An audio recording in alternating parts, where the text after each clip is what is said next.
Hey, what do you got there, Peter? Rice cakes? Never had one, but somebody told me this is a really good way to start your diet. Ah! Ah! Ah! Ah! Ah! Ah! Ah! Ah! Ah! Ah! Who could think of such a horrible thing? What's going on, everyone? Welcome to today's video. If you're new here, my name is Ben Richardson. I am a personal trainer. I'm also a chemical engineer, and in today's video I'm going to tell you how to lose weight if you suck at dieting. If you're new here, go ahead and subscribe to my channel because it's going to teach you how to live a healthy life through sustainable nutrition so that you can lose weight and keep it off for good. So go ahead and subscribe and turn the notification bells on too so that you don't miss out on any of my latest videos. Now I'm going to encourage you to stick around for the whole video because when you use all of these tips and tactics that I teach in this video at the same time, you're going to get the best results. So let's go ahead and dive in. When I started my weight loss journey, I was back in college. I was a senior in college and I was straight up still addicted to all kinds of junk food. So I had real bad sugar cravings. I still drank soda a lot and stuff. I ate fast food. I loved fast food. I had horrible fast food cravings, really salty food cravings. I ate tons of processed food, frozen pizzas, boxed mac and cheeses and stuff. Pretty much anything that you could think of that you would label as an unhealthy food, I straight up had horrible cravings for. So when I first started losing weight, I hopped on the dieting train. There were a bunch of different diets that I tried. I tried doing low carb. I tried cutting out sugar. I tried no processed food, no fast food. I even tried fasting for 4 days straight just to lose some weight. And some of those things kind of worked for me, but I still had all of those crazy cravings for junk food, and that's when I realized that I needed to take a different approach to losing weight, one that didn't depend on my sheer willpower to just diet. Because when I was just honest with myself and I took a step back and I admitted to myself, dude, you suck at dieting, that is when I finally realized that I needed to take a different approach to losing weight. Instead of taking an approach along the lines of cutting out foods that were presumably unhealthy and eating more foods that were healthy, I just started to look at nutrition in terms of how do I lose weight and make progress and still be able to eat the foods and the drinks that I like. And once I started to learn some of the strategies that I could use to do that, that's when I really developed a much healthier relationship with food. And I think that right there is really the key to mastering your nutrition and mastering your eating habits. So it's not necessarily about following diets to lose weight. It's not necessarily about eating more of these foods and cutting out these foods from your diet.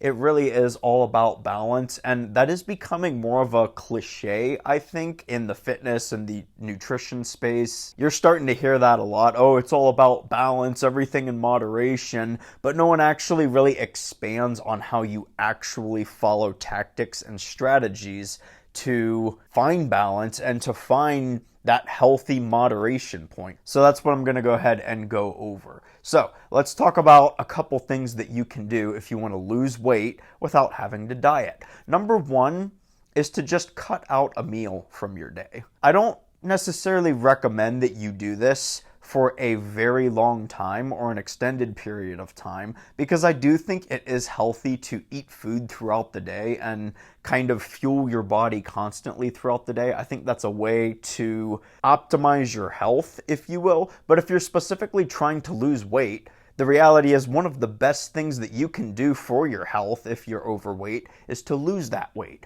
And so if that's going to involve you cutting out a meal, it's not going to hurt you that much. In fact, when I lose weight, I only eat lunch and dinner and maybe a snack somewhere. I just skip breakfast. I sip on black coffee in the morning and then I just eat lunch and dinner like I normally do. Some people call this intermittent fasting. You can call it whatever you want.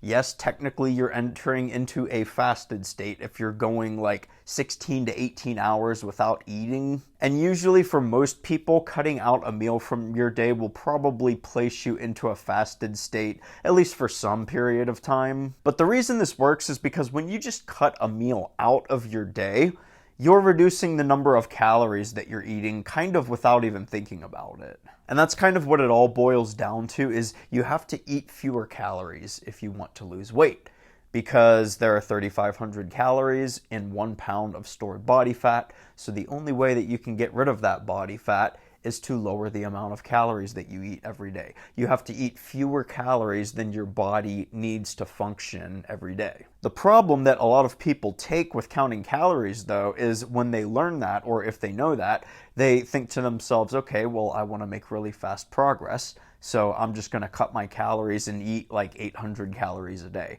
That way I'll lose weight really quickly, and in like a month I'll lose like 50 pounds, right?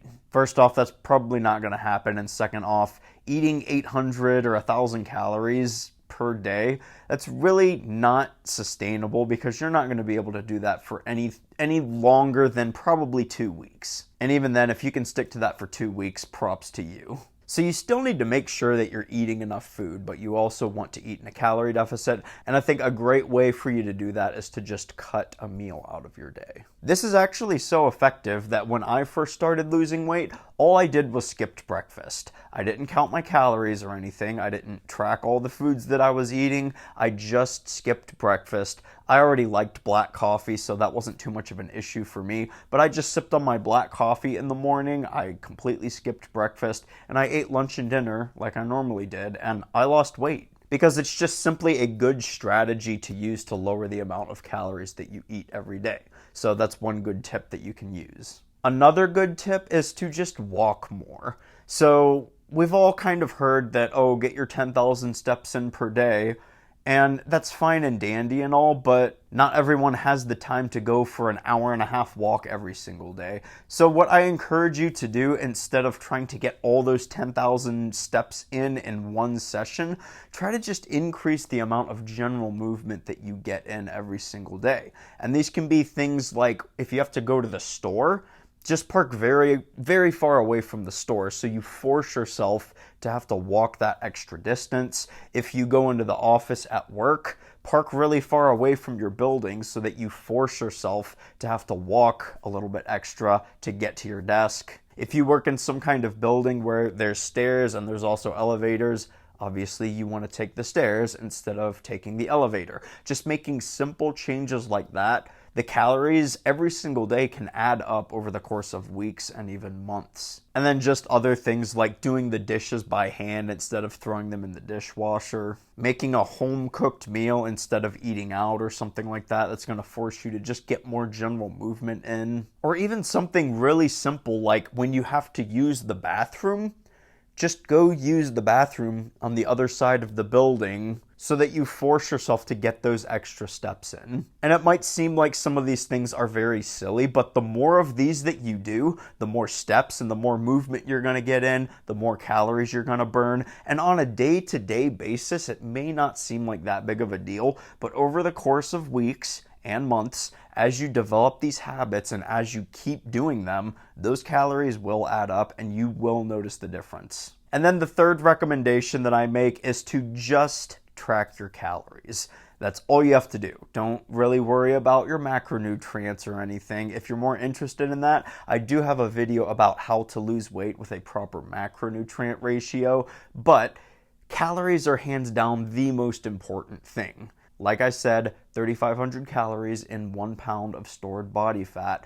And the great thing about tracking calories is that you can eat whatever you want as long as you just track your calories. And that means you can eat whatever foods that you want as long as you fit it into your calories. And here's another reason I like this. So one of my clients that I worked with, I set him up with a nutrition program. And I had him track his calories and his macronutrients, and he started telling me that he actually enjoyed tracking those because he kind of viewed it as like a game or something, where you're kind of trying to hit those numbers to optimize your stats like you're a character in a game. I just thought that was a funny way of going about doing this, but the reality is, if you want really fast and really good results, and you also want to feel your best while you're dieting, it's good to eat enough calories and eat in a proper macronutrient split.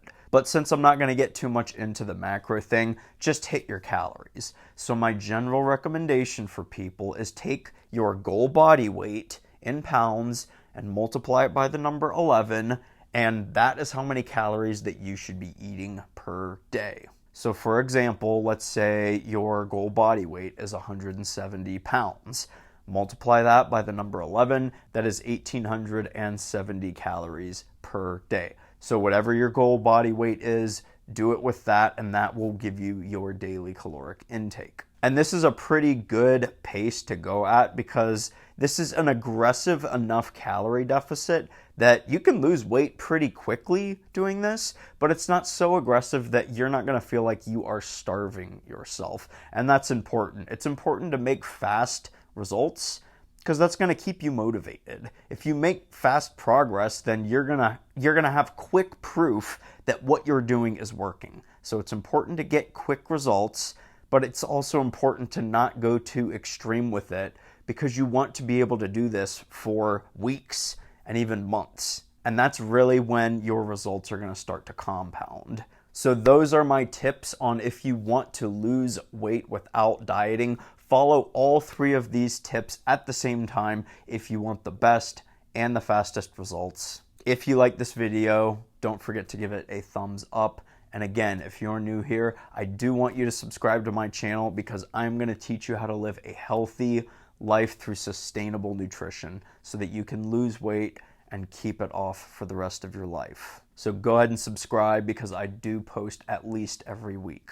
If you made it to the end of the video, thanks so much for watching. I do hope you got a lot out of it. Good luck losing weight without following a stupid diet. Let me know what you thought about the video in the comments below, or if you have any other additional tips. Thanks for watching, everyone. Take care, and I'll see you in the next video.